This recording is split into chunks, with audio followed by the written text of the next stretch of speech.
Good afternoon, everyone. It is International Women's Day and also Trap Chat Live, your place for Wednesday wisdom.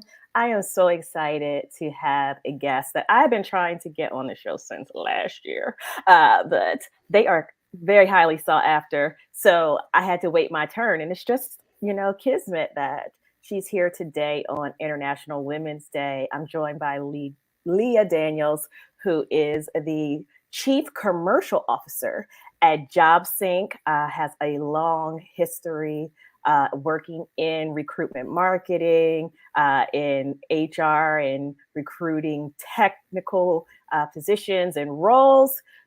She hails from Boston, from what I understand, at the beginning of the Boston Marathon line.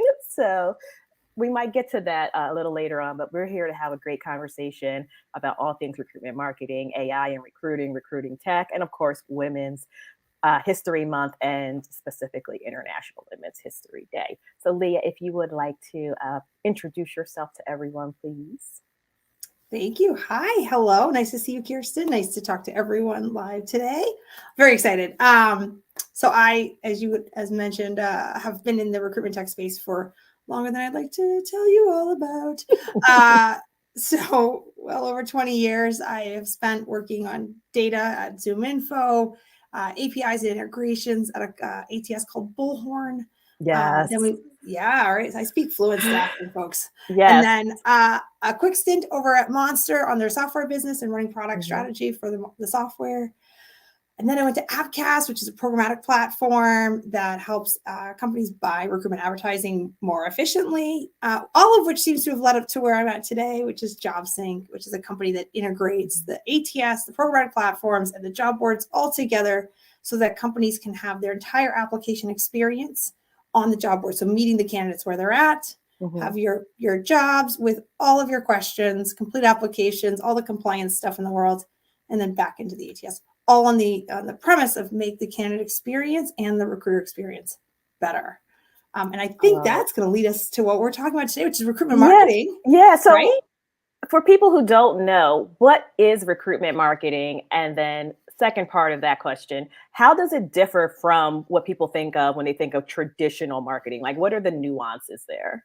I think that's a really great question and a really good point, right? So recruitment marketing in its purest sense is making sure that the people you want to be talking to are aware that you want to talk to them, that they know who you are, they know how to engage with you, they know how to raise their hand and have a conversation. In traditional marketing, there's some things that are different. I think this is really important. In most recruiting, you're hiring a position, which means you need really one person because you're going to have one hire. Now, really, you need more than that, right? Because you need 4 or 5 people to interview, which means you need to look at 20 or 30 people in order to make those decisions in the funnel. But what you don't need is 600 people to make that one hire. Now, that's different than some of our high volume friends who are looking for people to fill a position 100 times, right? We're going to have 100 hires on this. That's a little different, right? And that marketing for that is going to be different. But in traditional marketing, you're usually selling a widget or a product or a service 100 or 1,000 or 2,000 times. So your marketing is definitely going to be different and your qualifications are going to be different. Right? If you think about it, right, how you qualify. So what salespeople do, right, they want to know everyone who might buy now or later. And recruiters also want to know everyone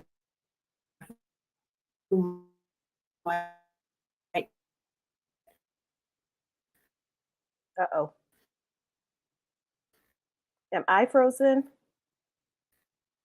Hello? Oh, no. Hi. Hold on. Does that, so those nuances. Sorry, I was frozen or you were frozen. Oh, no. Yeah. Could you see me? That's okay. So we'll go back. Yes. No, I couldn't see anything. So it might've been me. Okay, good. Okay. So yeah, if you could, oh man, if you could go back to. That's okay.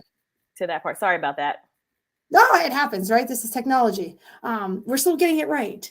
Yeah. So recruitment marketing is different in that the in traditional marketing, you've got a person saying, hey, I could be interested in your product. I may or may not buy it. Okay. But it's a lot on that person raising their hand saying, I may or may not buy your product. I'm going to make a decision.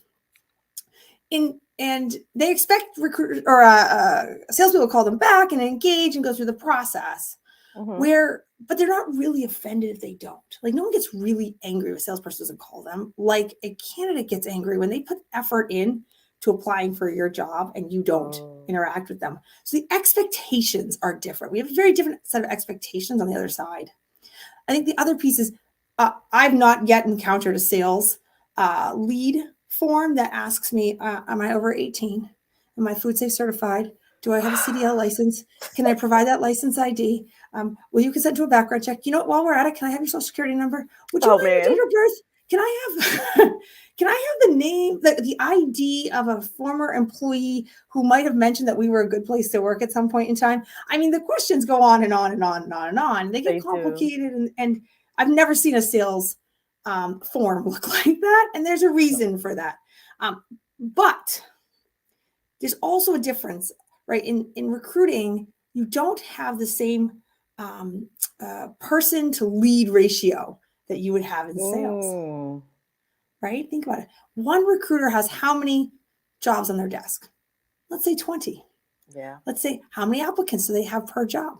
Let's say 10. 10. It's and 200 people. Yeah. That's 200 stories. That's 200 families. That's 200 people who have done their research and care about you calling them back and giving them an update. It's different, right? So when we get into recruitment marketing, we have to first accept that the expectations have really changed. Yes. The second, the requirements on the inbound lead are different. And I think the third one is the technology is different. So we have in the recruitment space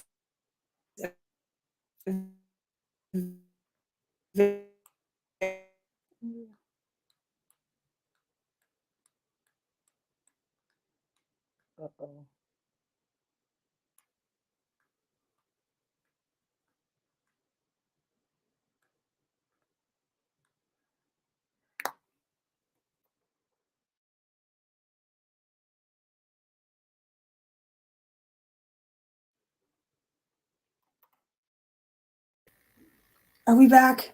Yeah. Oh, goodness. Okay. My computer just said you've gone offline. Oh, no. So, I know, but I'm back. Apparently I'm online again. So I don't know what happened. So, you know,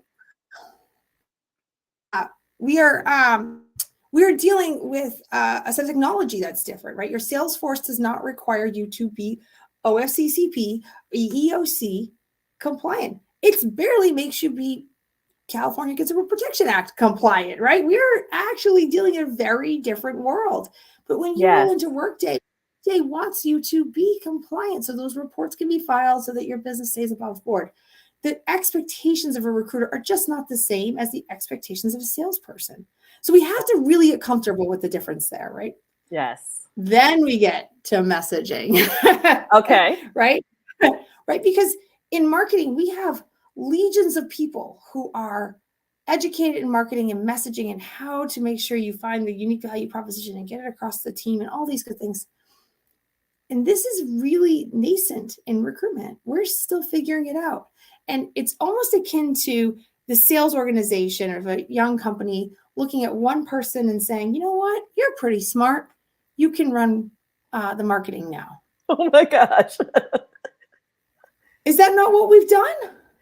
A little bit. Absolutely. We have.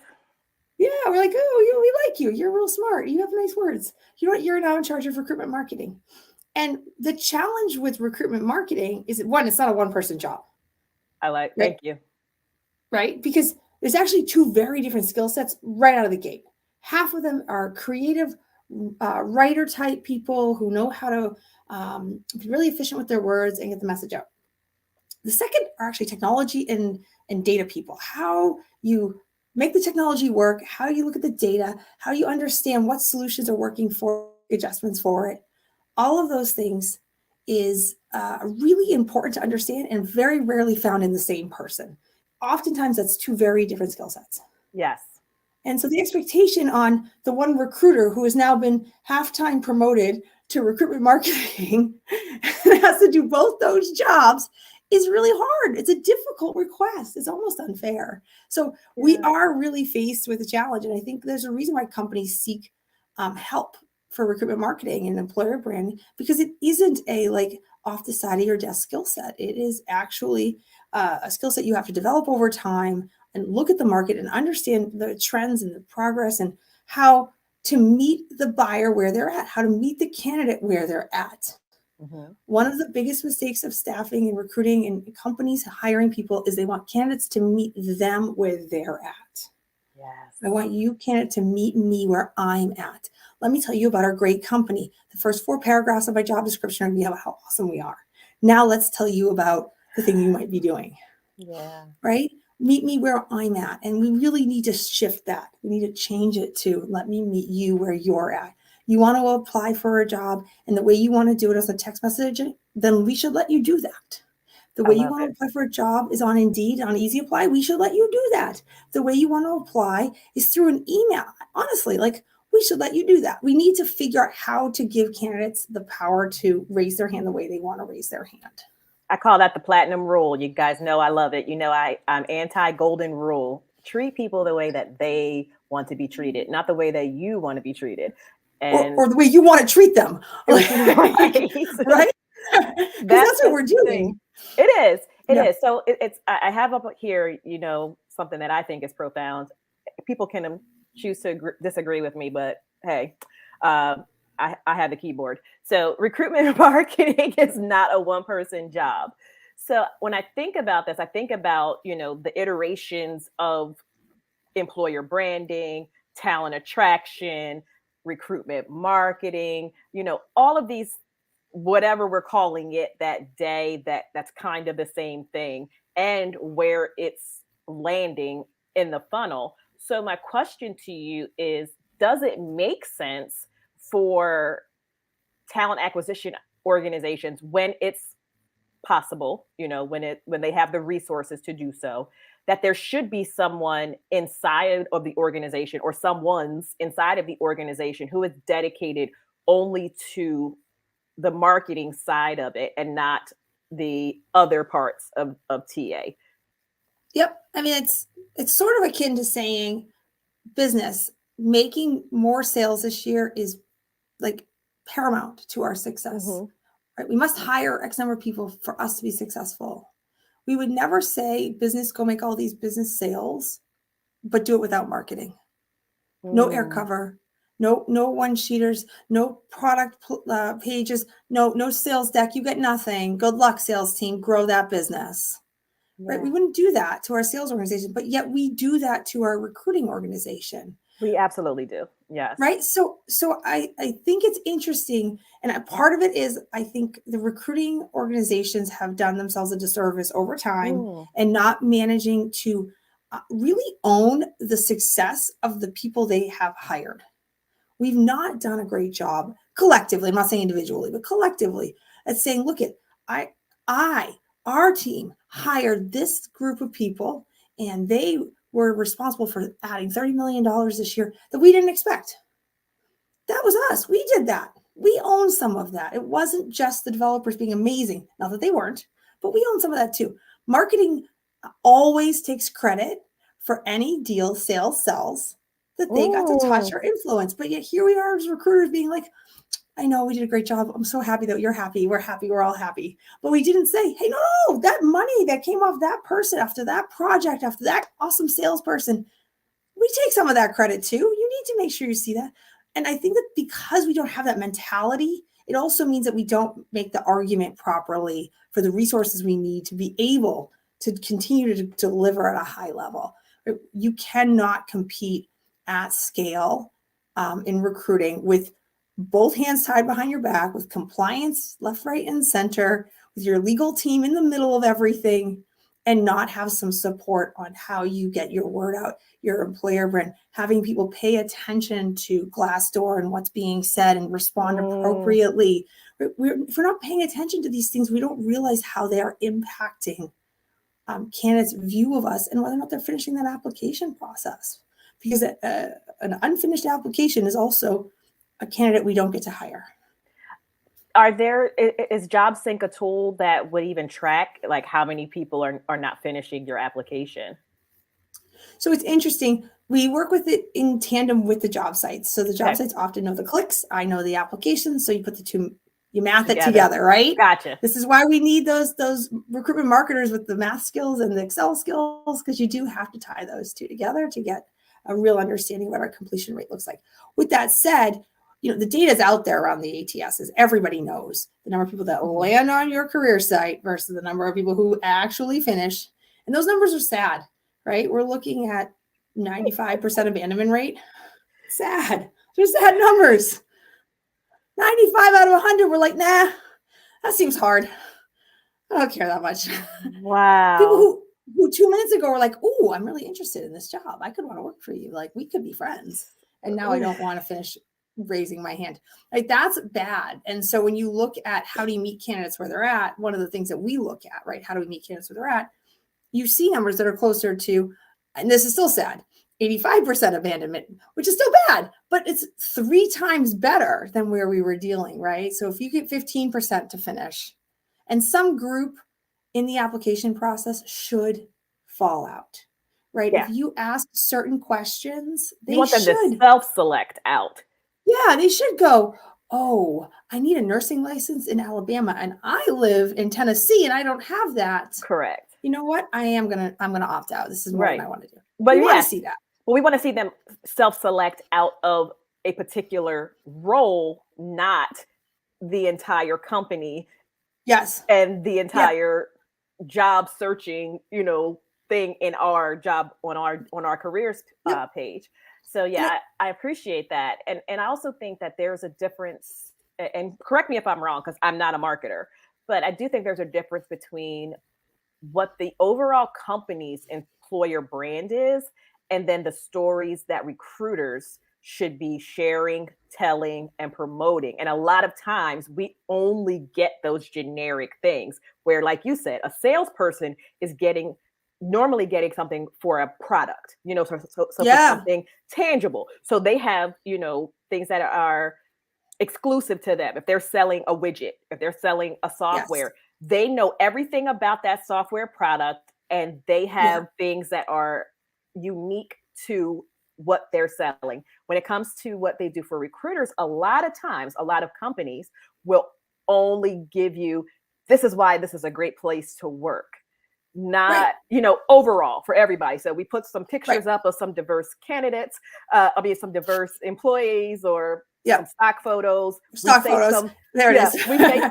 We say some, some nice things about high performance, which is actually kind of sucky, but we say high performance. We say this is a great place to work. This is an equitable place to work. We're doing our best. We're committed to X, Y, and Z. And then it's like, here, go make people want to work here. And one of the things that I think that we don't do as good of a job as we could is taking the minute on the intake process, talking to the hiring manager, and then talking to the team they'll be working on.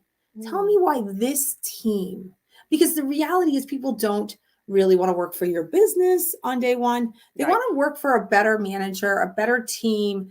They want to feel like the thing that team is working on, that they're going to work on, is going to be interesting. And I'm being a little biased here, right? So a little bit of the professional space, which is a little different than the hourly space, right? Which we're dealing with a different set of things that they want and need, and we're to Maslow's hierarchy of needs here. But when we're talking about professional space, right, getting that information, the stories, as you call it, right, from the team can allow the recruiter to tell those stories, right? Like talking to the team, like this is what they really love about working on this project, and this is why they working with each other.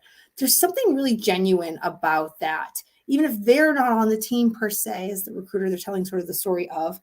There's something very personal about that. Because again, we're dealing with 20 recs and 200 stories of all these people who, you're trying to fit puzzle pieces together. Is their story and our story, and really the team story, going to fit together nicely, right? And again, back going to the hourly space, right? What's the business, the opportunity offer, right? I love Amazon is doing these commercials now on TV. They're basically saying, like, Let us take you through the journey of some of our employees who we have doubled and tripled and quadrupled their salary because they've gotten training that we have helped pay for that has turned them into more successful people working for Amazon.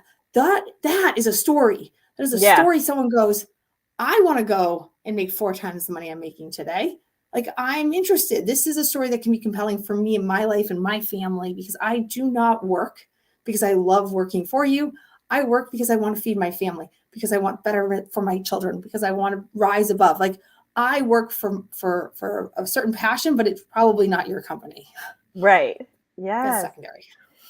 All right. So we touched a little bit on the ATS, and I don't know how recruiters, talent acquisition in general, are ever going to beat these charges of beating the ATS, and the ATS is kicking people out, and so there's a lot of conversations right now going on about AI, chatbot, all these things that I have to iterate. They are tools. They are not the they're just tools. They're in your toolbox. You pull them out. Like, if you need a hammer, you don't grab the wrench. And if you have a toolbox that only has a wrench in it, you're gonna have some problems when you need to get a nail in the wall. So it is what it is. But that's kind of where we are. So I saw a great article the other day, because I could say it ad nauseum. I was in Intelligencer, and it was like, you are not a parrot. Oh, goodness. And they're like, and chatbot is not a person. Like, to remember that. And it was an interview with a linguist who was, trying, and it really did, for people who are nervous about, AI is taking over their job. And, this is a story that's been told for as long as you and I, over 20 years, have been in the recruitment space. What is it about technology that makes us believe, that our jobs are out, that the recruiting job, which you have, only discussed a portion of it, and that complexity and that one role, like, what is it about recruiting that makes people think that it's so easy and it's so repetitive and it's so redundant and everybody knows anybody can do it. Anybody could be a marketer, a salesperson, or a recruiter at a company. Everybody knows it. The job's not that hard, except for it's not that easy, right? It's not that easy. It's complex, right? So let's start with the technology conversation, right? So you got this thing called an ATS, and almost every like, I've never met someone who goes, "Oh my God, I love my ATS. It's the best thing I've ever had." No one loves their ATS. Why? Because it's not meant for you as a user. It's not meant for the candidates. It is meant for compliance. That's its job. So it does its job. It does its job very well. You just don't like using it because it's doing its job. So the first thing is, how do you build a tech stack around this compliance tool to make your recruiter's life easier, your candidate's life easier, your hiring managers, your leadership? How do you build something around the ATS, this thing you have that you have to use? And I bash on it a little bit, but they have actually very good parts to the ATS.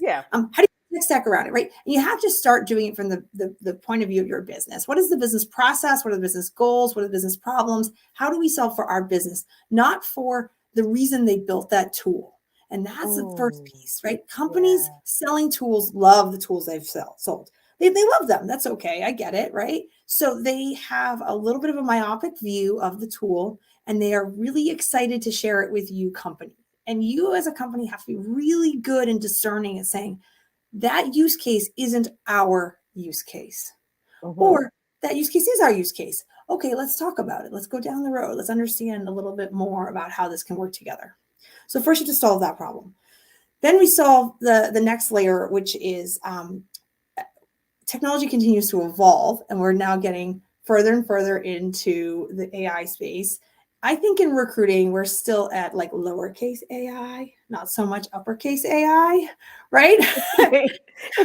I'm not debating you. I just think it's hilarious, because anytime anyone that something is automated, they think that it is high tech. It's just automated. I did a presentation years ago that was like, recruiting AI is really IA, which is intelligent automation. Because I do think that a lot of where AI starts from is just intelligent automation. It's good. I'm a big fan of intelligent automation. AI, though, first of all, it requires massive data sets. Massive. and it needs to be real time, and it needs to be aggregating constantly and learning continuously. That Mm-hmm. is hard to do. We think that recruiting space is a really big data set. It's actually not. It's a really small data set, right?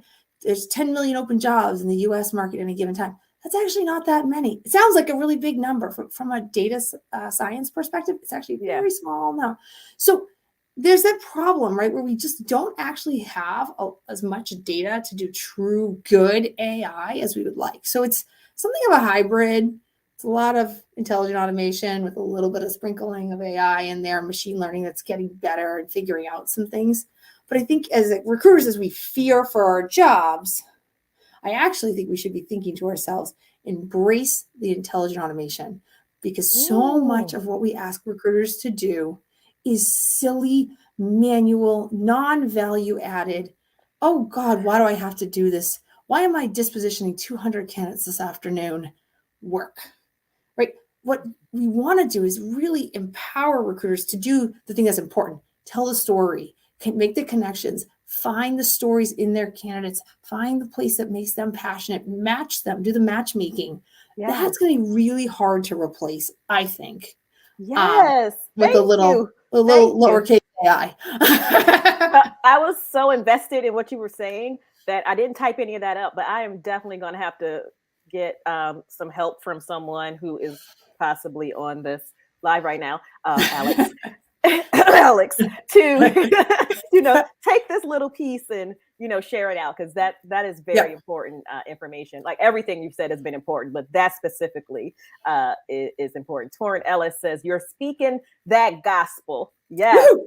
Yes, you are. Yes, you are. So last thing, before we get to the IWD 2023, that rhymed. I'm like a rapper now. Now that before we get to that part of the conversation, what is something about recruitment marketing or recruitment technology that most people get wrong, or like a myth that's carried on? Just your favorite one. Well, I'm gonna twist your question a little bit. Okay. I think the majority of the recruiting market has Stockholm syndrome.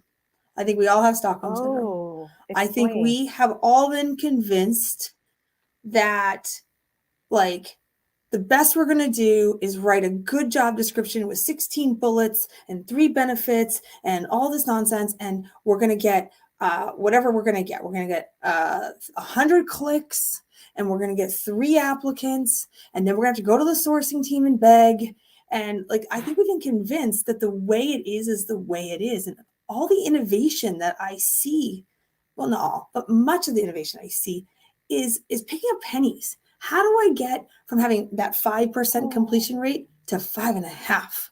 Like, how do we've all sort of agreed for some reason that the best we can do is squeak a little bit better. And I think that we have to stop thinking that way. We need to look for wholesale changes in how we solve this recruitment problem, because it is truly the most inefficient process in a company. And it shouldn't be, but it is. And marketing is only one element of how we make it better. So I have never heard this phrase, picking up pennies. Did I spell pennies correctly? Yeah. Y'all know I'm not the best speller. So I love that. Most of the innovation that we see in recruiting is picking up pennies. I love that. I love that. So we're at 2:28, and I did want to get to some fun International Women's Day stuff. And I've truly enjoyed your conversation. I wish we could talk more about this. Maybe we'll have to do a part 2 at another time. I've got a number of part 2s that I need to get to, but definitely this one as well. So first question for International Women's Day. I'm ready. All right. What is your go-to? We're switching up a bit. What is your go-to women like power song? Unfortunately, right now, I feel like it's the opposite. I'm the Taylor Swift song at the moment, where I'm like, "Hi, it's me. I'm the problem. It's me." Like, I'm just accepting responsibility for everything. But I do love Girls, right? Girls Rule the World from Beyonce. And I am a big fan of supporting women. And actually, it's not just about supporting women. For me, I've really come to realize it's important to have genuine support both around you and providing it. One of the things that I think I've struggled with in my career is impersonators of genuine support, and being able to identify who really is in my court and who is unfortunately competing with me for the one or two spots at the top.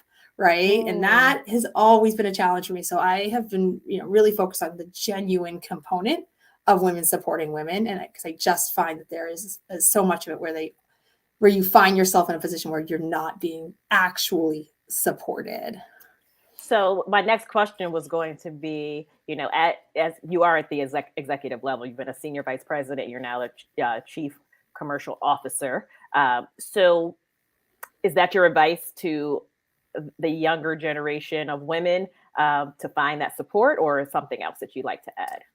Oh, that's interesting. So I think, yes, absolutely. Find support, mentorship, and it doesn't have to be actually another woman. I think Correct. If you want to be successful, you need someone in your corner, and it doesn't always have to be another woman. It can be one of your male leaders, or even someone in a different company. I think those are really important things. I think the other thing that's super important for women, especially as those of us who are old, there is so much that we have been able to move forward, but we cannot be resentful for the benefits the people behind us are able to enjoy. Ooh. Right. And I see that, right. I see people be resentful about that, right? Your favorite. Yes. No, I love that. We cannot be resentful. Uh-oh. I lost a quote.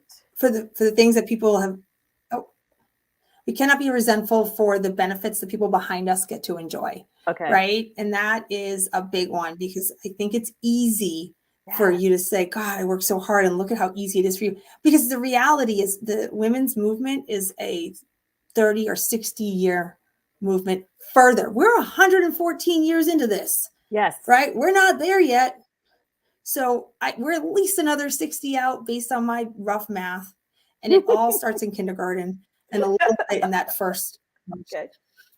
Ooh, let me restate this. We cannot be resentful for the benefits the people behind us get to enjoy. If that's a temperature check for all of us, not just women. So everybody, that's a temperature check. I got to think about when's the last time I said, "Grow up, millennials. Stop being stop complaining, Gen Z." Put your boots on, pull them up. No, you're right. That is the point. The point is that we're moving it forward. We're pushing the boulder up the hill. We're not, the next generation should not have to also push that boulder as well, right? They should pick up the next one. And that is unfortunately reality. We can't go to perfect. So we need to find a way to make sure we are not resentful for the people taking the baton behind us and taking it to the next step. I love it. So speaking of the people behind and in front of us, who is the either TV character, movie person that you see yourself in? That was an odd question, Kirsten. I think I know what you mean. Yes. It's so interesting because I don't have a good answer for you. I see so many qualities in so many people. I want to emulate, and two, I want to be like, but I don't see one person who I'm like, oh, that's my person, right? I want to be a coach and a mentor and a mom and a sister and a sister-in-law, and I want and an aunt. I want to be my dog mom. I want to be the cheerleader for my team, and I want to grow them and their careers. And when they leave the nest, I want to be happy for them. Right? There's so many qualities. And when I look around at the different powerful women and men, but women in the space and just available to us, many of them have different parts of those things that I want. And I don't know if there's any one that I've gravitated towards to say that's my person. I love that. And, I have some great instincts, it seems, because if you notice, today's song that I picked for our promo was "I'm Every Woman." Oh, yes. Love So that. you are definitely trying to embody every woman or the great parts of them. For All sure. right. So last thing, what's next for you? Now, you didn't even talk about this. Like you have a podcast. Uh, Oh, I do. yeah. I know. I am doing a podcast with my friend Kevin Grossman of Mhm. the Talent Board. I work for Yes. JobSync, so we the Talent Sync. I know we're so clever. We were just so proud of ourselves. And we've been nerding out for about 30 minutes every other week that we are Okay. producing. I just started, and we're getting our sea legs on it. But Okay. I'm really excited about sort of the content that we have been looking at and coming up with and thinking about, because he and I have such different points of view. He really is Mm, coming from that candidate experience side, and I have so yeah. much technology experience. And so we really get to butt heads around the candidate experience expectations with how technology realities and how those things come together. So I'm excited about it. We'll see.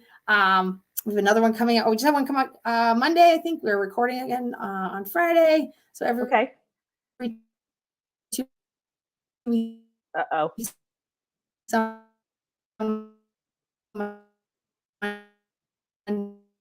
Monday,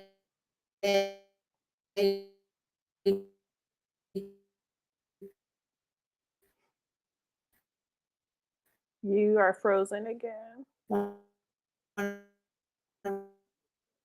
Uh-oh.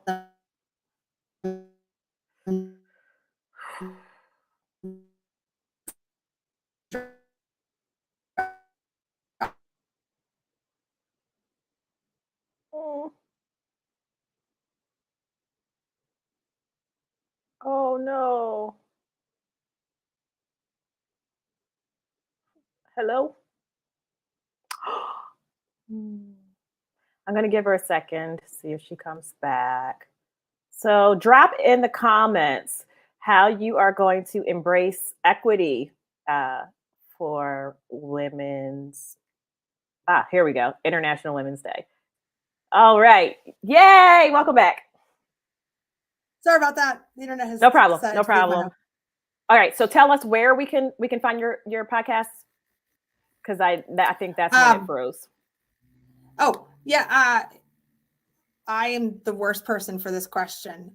So Oh, I know that I know you can find it on our website at jobsync.com, and okay. I will make sure I send it to you. All the other places. This is where, like, I'm the technology person. Kevin's the technology person. You see how complicated our relationship is. Gotcha. So I will get. I should have better answer that question. We'll get it to you. We'll All get to right, everybody. great. And then for JobSync, I mean, you guys do a number of webinars. I just went to one. Up, someone put it up. It's probably Oh, Alex. www.jobsync.com/talent sync podcast. love it. I You guys are doing a number of webinars. So what can we look forward to? That is JobSync specific for recruiters Yep. or even for uh, other professionals, hiring managers, anyone out there that wants to connect with you? Yeah, great question. And you've been on our roundtable in the past, which I is both have. awesome and terrifying for me every time. We do those monthly. We have one next Thursday with Okay. Yana Cheval. She is the Hmm. head of recruitment marketing for UBS and talent. Nice. She's Nice. amazing. I'm so excited. She wants to talk with everyone about schooling the C-suite on why recruitment marketing is important. I know, right? Ooh, I'll Spicy. be there. And then actually the following month in April, William Tin Cup is coming on. I love William.